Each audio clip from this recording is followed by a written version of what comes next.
Good morning. We begin today's class and we will talk about auteur theory in Hollywood.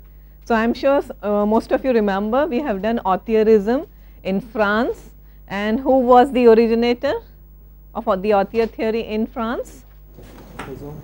Besson. Good. André Besson in France, Cahiers du Cinéma. And what was the idea all about? That the director is the captain of the ship, giving more power to the directors. That is the idea. So, key concepts in today's class would be auteurism and discussing it in the American context, how authors make use of mise-en-scène and what could be their signature style.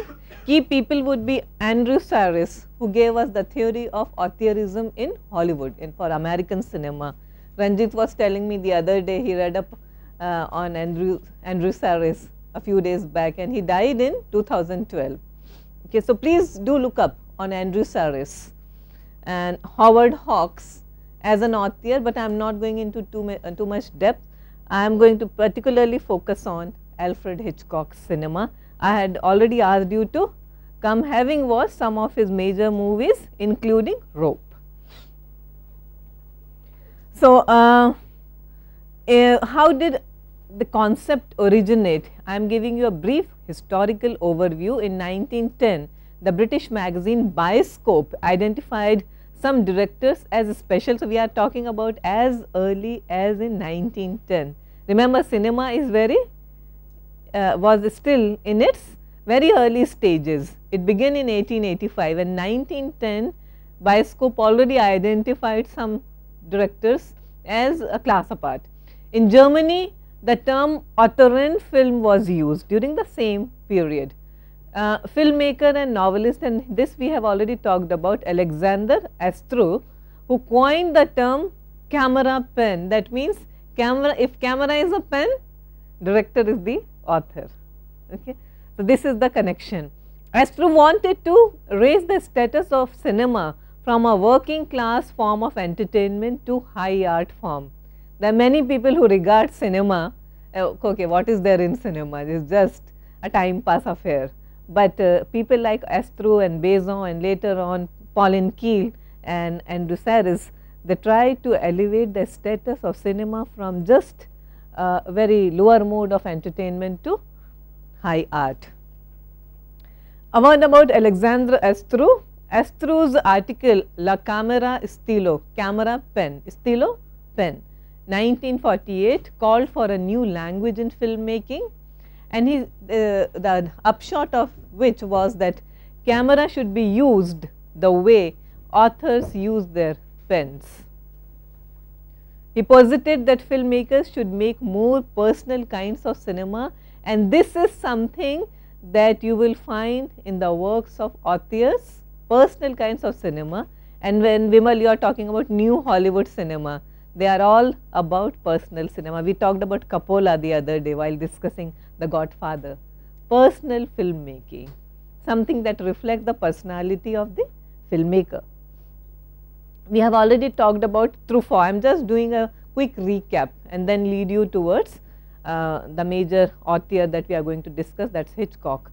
So, we have referred to his 1954 essay, Truffaut's Une certaine tendance du cinéma français, a certain tendency in French cinema, where overarching principles are that mise-en-scène is crucial to the reading of cinema. We discussed mise-en-scène while talking about melodrama. Remember Douglas Sirk, how he would construct the scene, the mise-en-scène in such a way that it tells you, the use of color, the use of sets, actors that he would invariably cast. Rock Hudson was his favorite. Yeah, so, that is mise-en-scène. Sound, music, cinematography, they all express a personal style. Another feature, the director's personal expression is key in distinguishing whether they should be called directors. So, there has to be a signature style. So, those are the principles as posited by Francois Truffaut. Now, what is mise-en-scène? Most of you are already familiar with, and soon I am going to show you a clipping and you have to identify mise-en-scène. Okay? So, mise-en-scène, crudely put, identifies set design and props, the way certain things are used. In rope, which is the major prop? If you have watched, yes? Start of the rope, later it's the box in which you Chest. Yeah. The chest is the major prop, and rope, of course. Yeah. Lighting and shadow. How various directors make use of. Watch Martin Scorsese. See the way he uses lights. Acting, and how certain directors make actors act in a certain way. For Hitchcock, actors were not very important. What did he call them?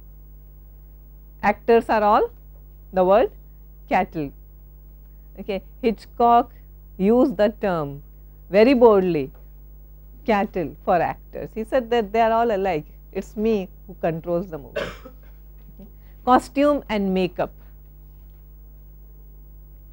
Mise-en-scène, in other words, is understood by the use of costume, makeup, set design, props, lighting within a single scene, and explains how these elements contribute to the narrative. So, it is very important to understand mise-en-scène. Think of some of our own Indian directors. Think the cinema of Satyajit Ray and how important mise-en-scène was in his films. Okay. A lady from an aristocratic household wearing bangles in Pather Panchali, this denotes something, whereas you are shown the wrist, the naked wrist of the lady from a poorer section of society and juxtaposed together. What does it mean? Shows the class difference. Okay, so that is a very good example of mise-en-scène. So, authors are different from metteur-en-scène. Metteur-en-scène are just those people who are hired to direct a movie. They are not authors. They put together a scene. Vimal, you know these things? Metteur-en-scène. Okay, so there is no personal style of a filmmaker. He is just, in other words, some person who puts together a scene. So, the distinction between auteur and metteur-en-scène was introduced by Cary's critics, and again I am repeating myself. According to these critics, an author should necessarily display a distinct sense of personal vision, a signature style, a subjective style. Andrew Sarris, 1928 to 2012, he was the leading American proponent, a critic of auteur theory, who wrote for the Village Voice. Village Voice is a magazine, is a kind of a very important newspaper. So, director is the sole author of his work, that is what he believed in, and this is regardless, and this is very bold now, this is very forward, this is regardless of the contribution the writers, producers or actors make. And new Hollywood, again we are gearing towards it. Now, next classes onwards we are going to start with a reading of new Hollywood cinema. So, I urge you to come having watched Bonnie and Clyde, Chinatown, American Graffiti by who? Good, George Lucas. Easy Rider,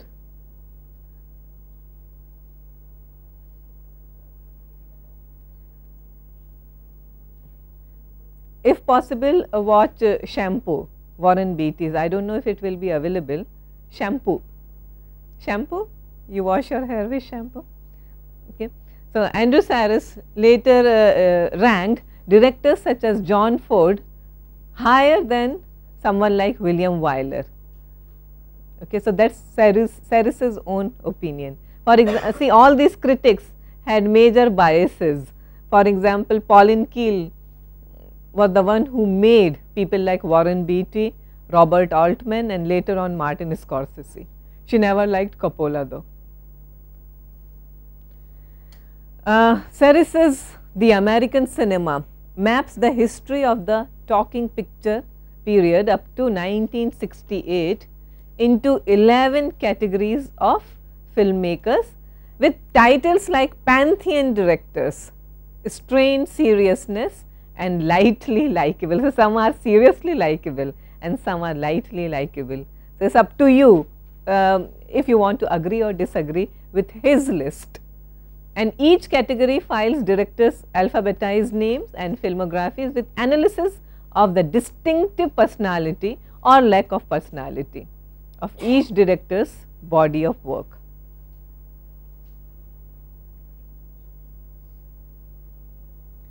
Saris is also known for constructing 3 concentric circle, and this is an auteur theory model, and outside on the outer circle you have technical competence followed by personal style, and at the core of each author is an interior meaning, a core thematic concern.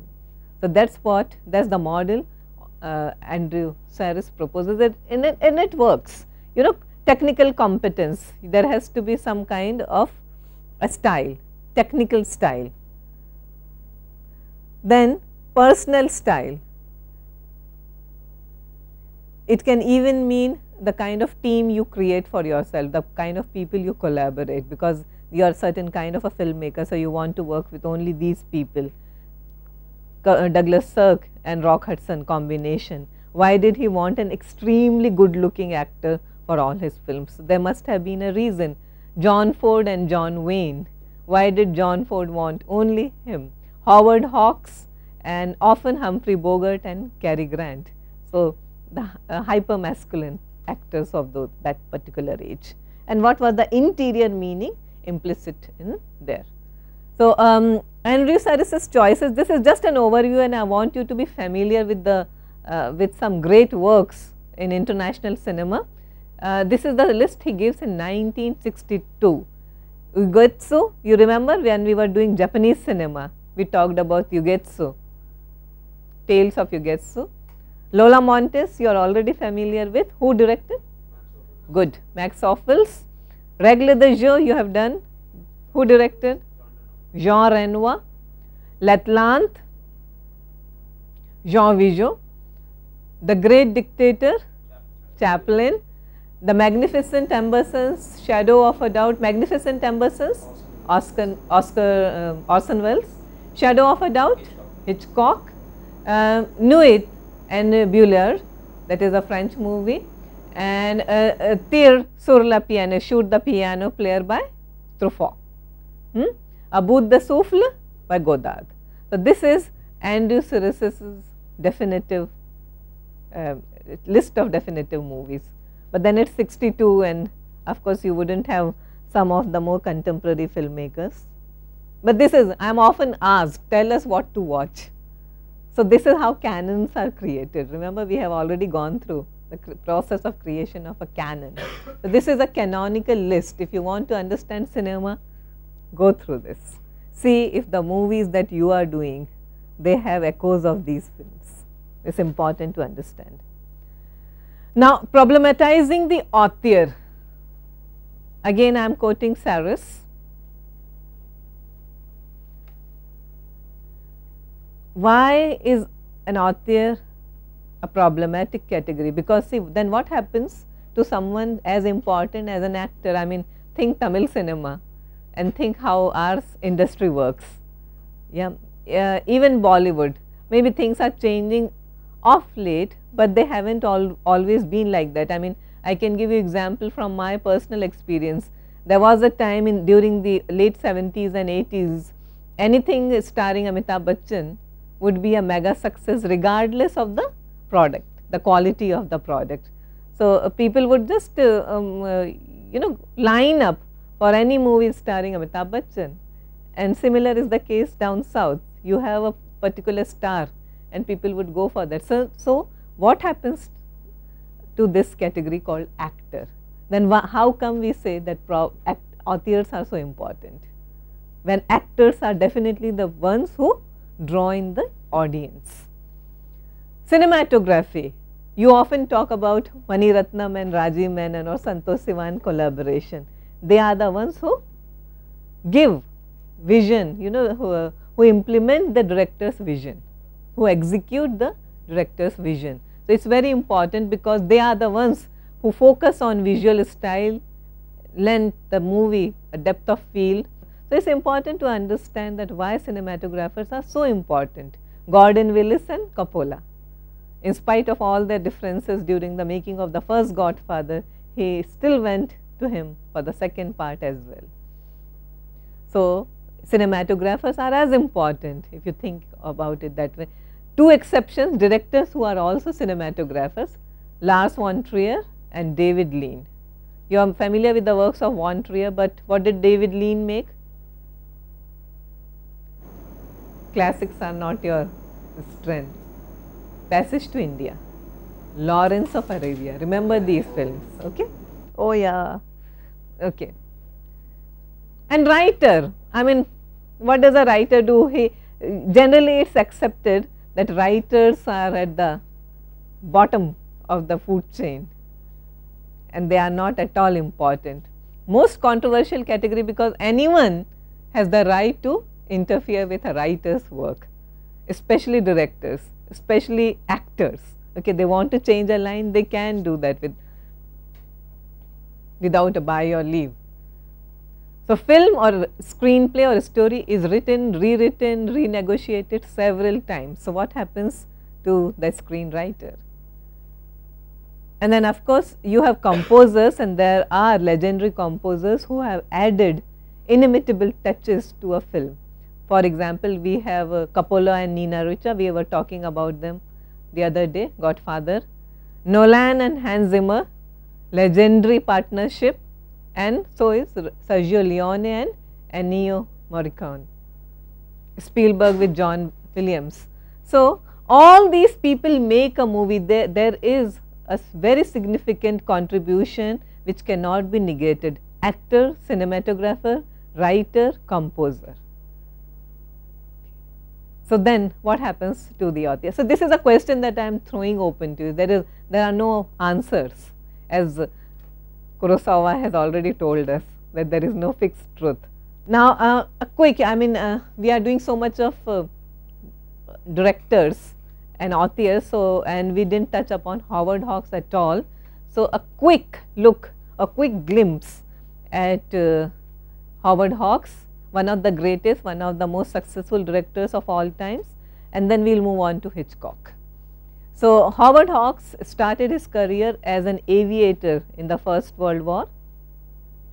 He joined the film industry and did several jobs, including screenwriter, editor, assistant director, made 7 silent films for 20th Century Fox Productions. Who controlled Fox? Good, Zanuck. Major themes, ethics and professionalism. And I will give you a list of his all time great movies. Please do watch them whenever you have time. Focus on strong narratives. Most of his films deal with the theme of good versus evil.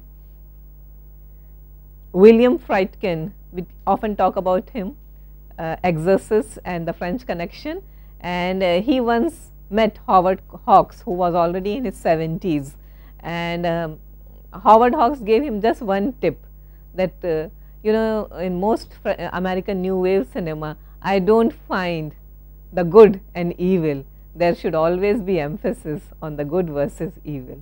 And one reason why all after the initial successes that most American New Wave directors met with, there was a time after when they started just flopping. Most of their movies bombed and the entire New Wave counterculture movement, it came to an end by the late 70s, early 80s. Okay. And after that, you have been talking about the resurgence of the new Hollywood period after the 90s, post 90s. Okay. So, that is another story altogether, but there was a time when stories focused only on good versus evil. Schwarzenegger, Stallone, there is an enemy, there is something. So, there is a strong, Hollywood cinema, conventional cinema always goes for the good versus evil narrative, and that is what Howard Hawks advised William Friedkin to do. And his plots always offered a strong closure in the tradition, in the great classic tradition of classic Hollywood cinema. Major films, Scarface, and this is another name you should be familiar with, Ben Hecht. Many regard him as the greatest screenwriter of all times. If you look up Sid Field's screenwriting or 4 great scripts, then you have to then you will come across Ben Hecht's name figuring very prominently in his works.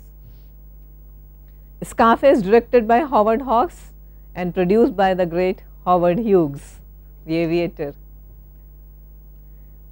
However, the movie was so controversial that Hughes had to withdraw the movie from circulation for several years, and it was not available till Hughes' death in 1979. There must have been some censorship issues with it, and Hughes had to withdraw the movie.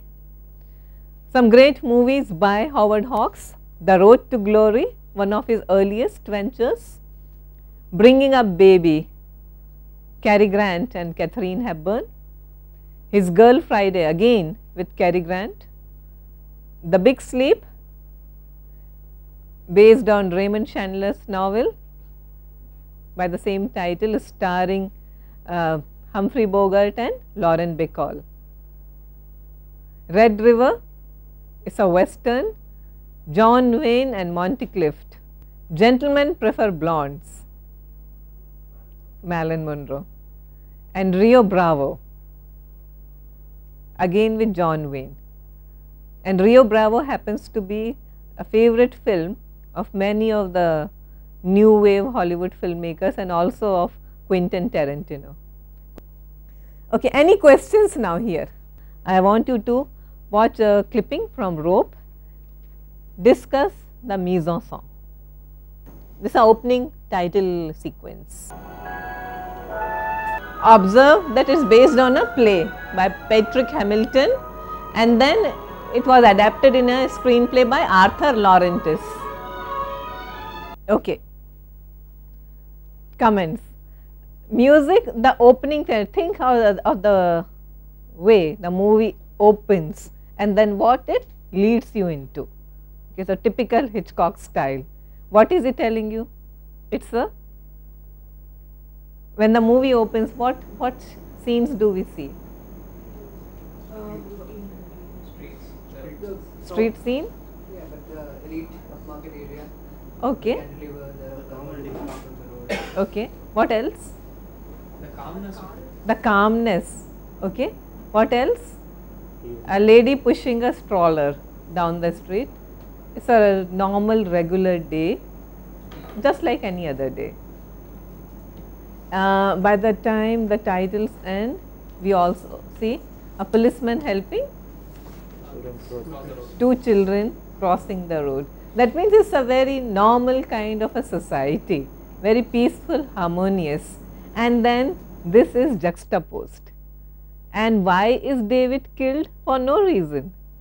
It's just an experiment, a social experiment, a Darwinian experiment, survival of the fittest. And they, on a good day, they find, on a very ordinary good day, they find a friend of theirs who was the most apt subject for this kind of experiment. They do not have any hostility, there is no reason for committing this crime. You understand that? So, that is Hitchcock, okay.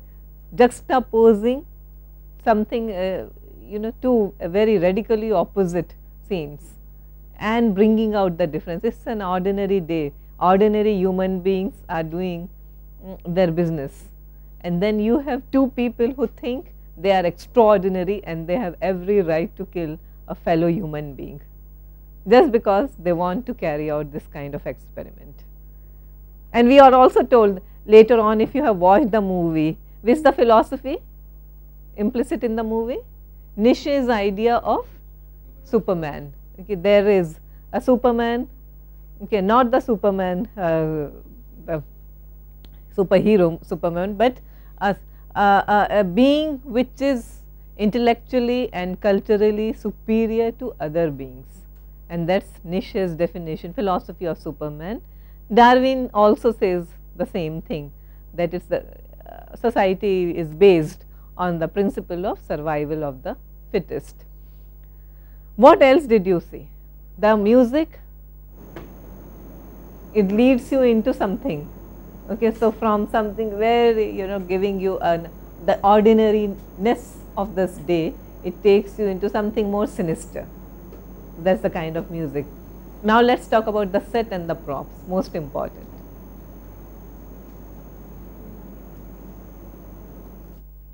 The prop, the chest. Okay, what else? The rope and the glass. The rope and the glass, the bottles, and what else? Crystal set, Yeah, which goes with the Harvard undergraduate character. image that Yes, we have. they have a taste for the better things of life. What about the New York skyline? Yeah, what does it tell you?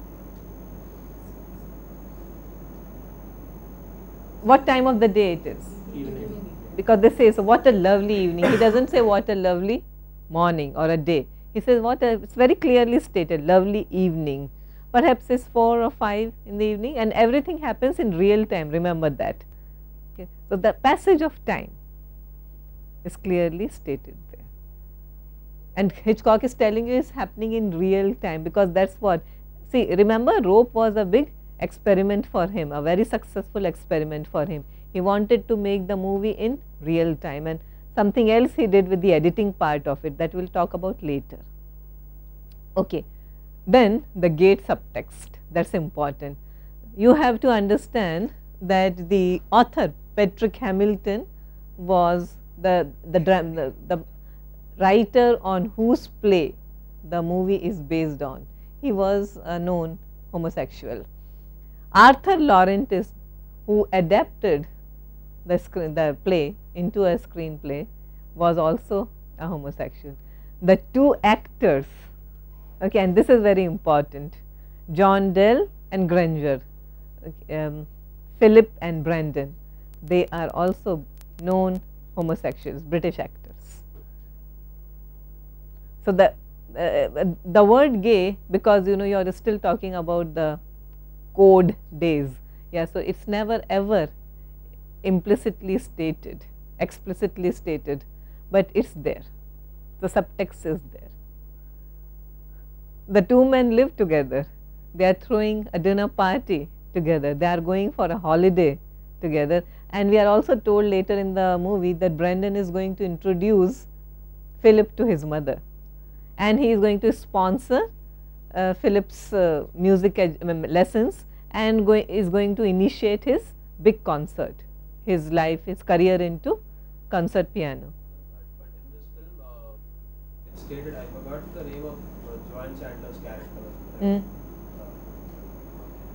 Not the David's fiance. David is not homosexual. No, David's fiance. And where he says that you dated me once. Yeah. Yes, yeah. But you see, but he was never really interested in her. Who is he emotionally more involved with? Obviously Philip. He is very flippant about his very passing relationship. He must have dated her for a while, and that's about it. You have to maintain a facade of having a normal kind of life. So he does say that, I remember that before before Kenneth there was me, and now after Ken it's David. Yes, that implication is definitely there. However, it does not mean that he was in a very serious relationship with her. He is definitely in a very serious relationship with Philip, and he is forever trying to control Philip. So that is how you read into mise-en-scène. Anyway, the movie is so rich in mise-en-scène that it has to be watched over and again. Yeah, so canonization of Hitchcock as an author by French New Wave critics.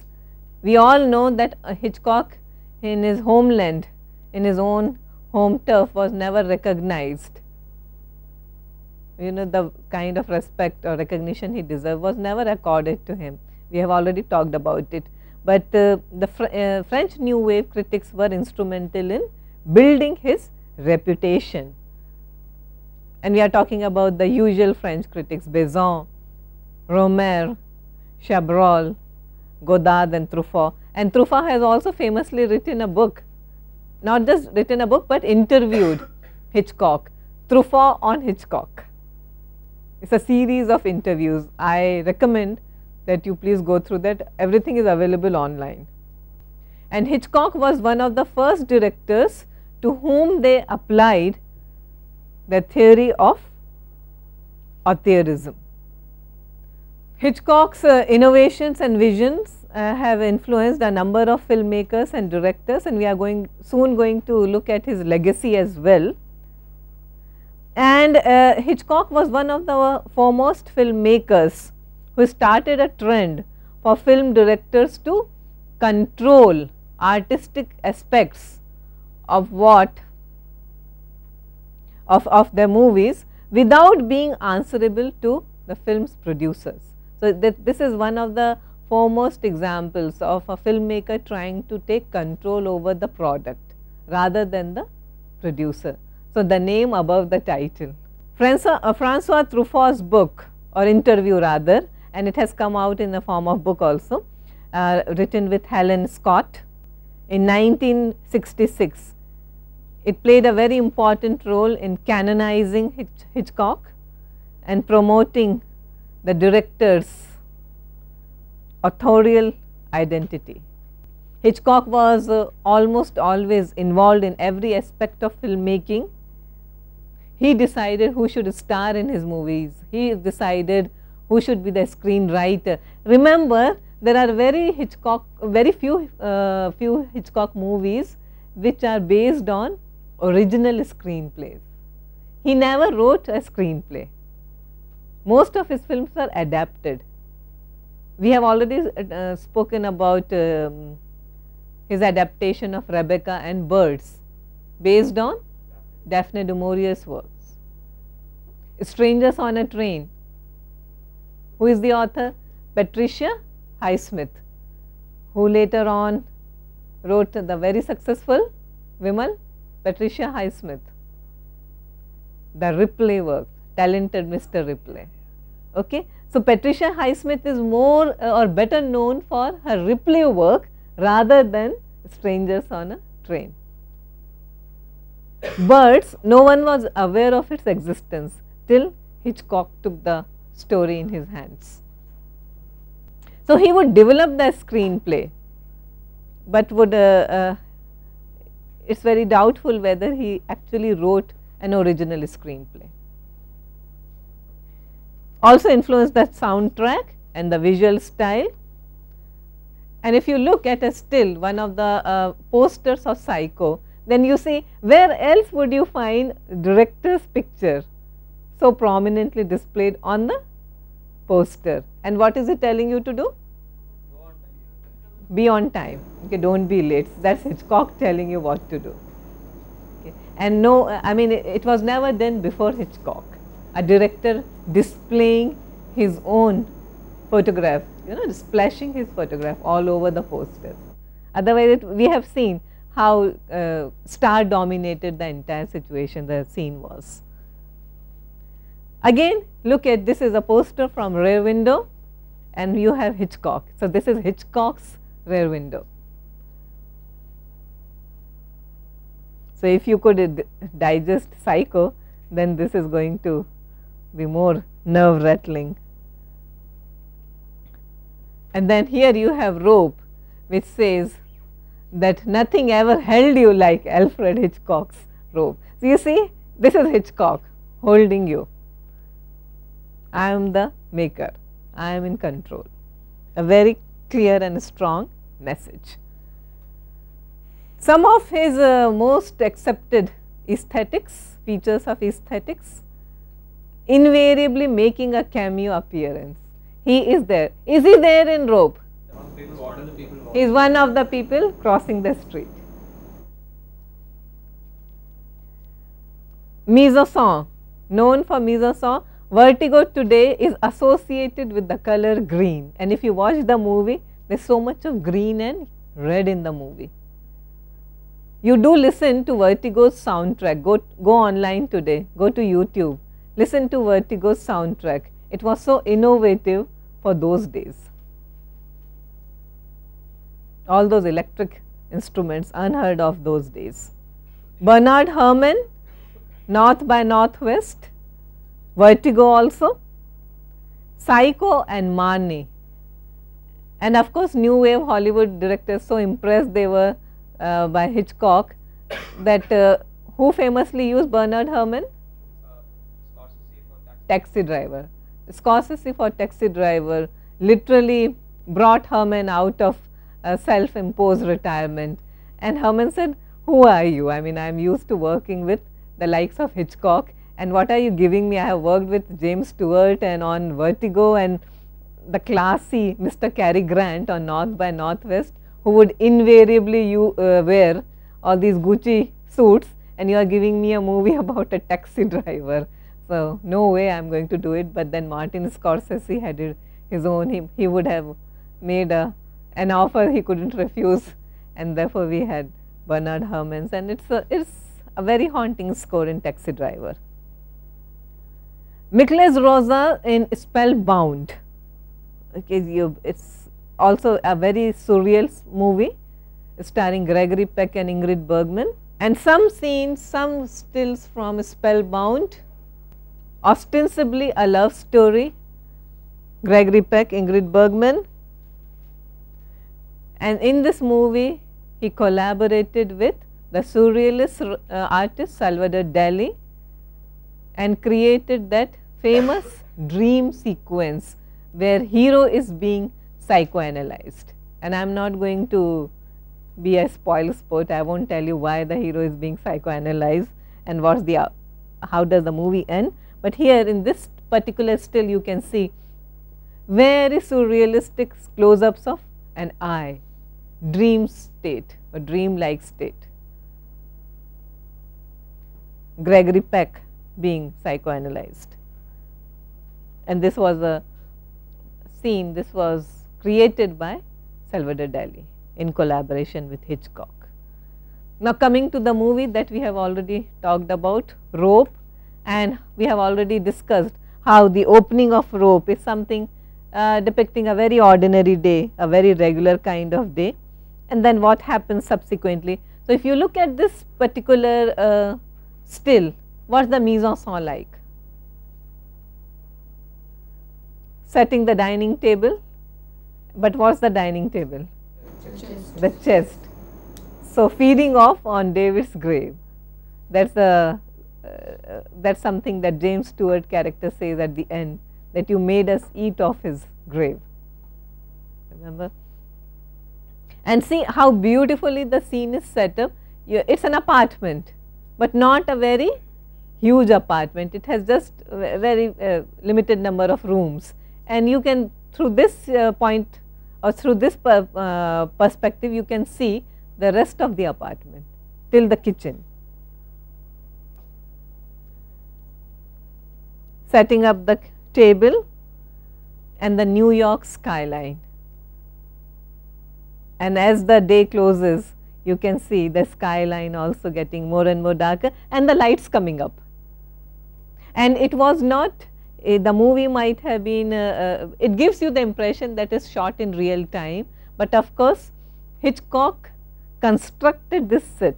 So it is not the original New York skyline, remember that, it is a set, and it must have taken him a huge amount of resources and effort to recreate the New York skyline. Metonymy as mise-en-scène, several times you see close-up shots of hands. This is of course James Stewart, this is the one of the climactic sequences where James Stewart comes with this rope. When does he come up with this scene, with this rope? While they are preparing to go yes, place, and he comes back again. Yeah, and this rope, as we are told, it has already been given away to David's father. He has bought some books from Brendan, and Brendan very sadistically ties the books with the same rope with which he has killed Mr. Kentley's son, David.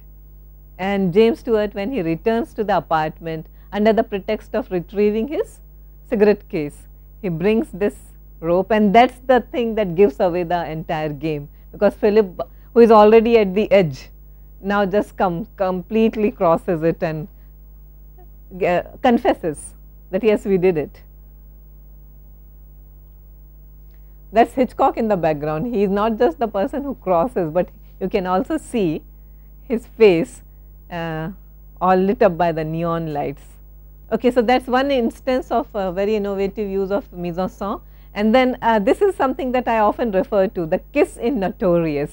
And we are told during the Hays Code, the maximum length duration of a kiss was 3 seconds. Okay, so 3 seconds, but what they did was to splice the long kiss with snatches of dialogue, with pieces of dialogue. So actually it's a 30 seconds kiss, but then it's broken into several parts.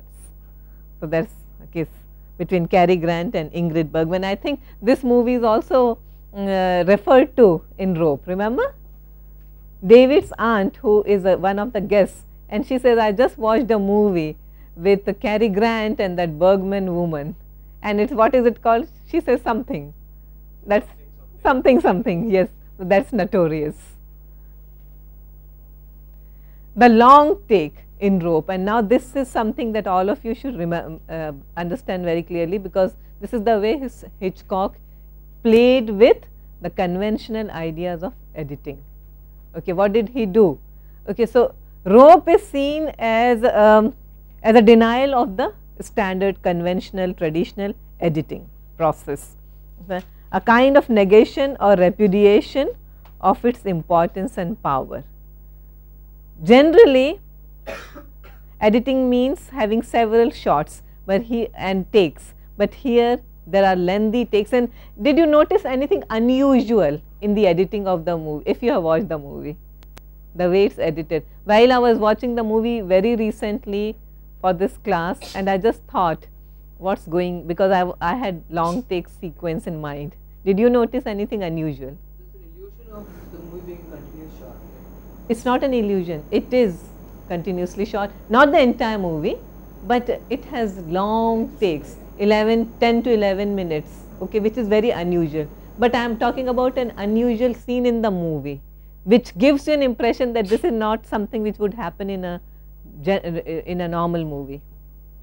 The camera takes you behind Brendan's back 2 times in the movie, and his blue suit fills up the screen, and you wonder why is he doing that. It's just he's trying to, he has cut the shot, he has cut the take, but he doesn't want the audience to note that. It's an experiment that works. Okay, so at the same time, the presence of the cut, despite his illusion, he gives an illusion, as Vimal rightly points out, that it's not actually the entire movie is not actually shot in one long take. There are cuts, but he gives the illusion, and this could be seen as the definitive test and proof of the very centrality that Rope seems to deny. We will continue with our Hitchcock. Thank you very much.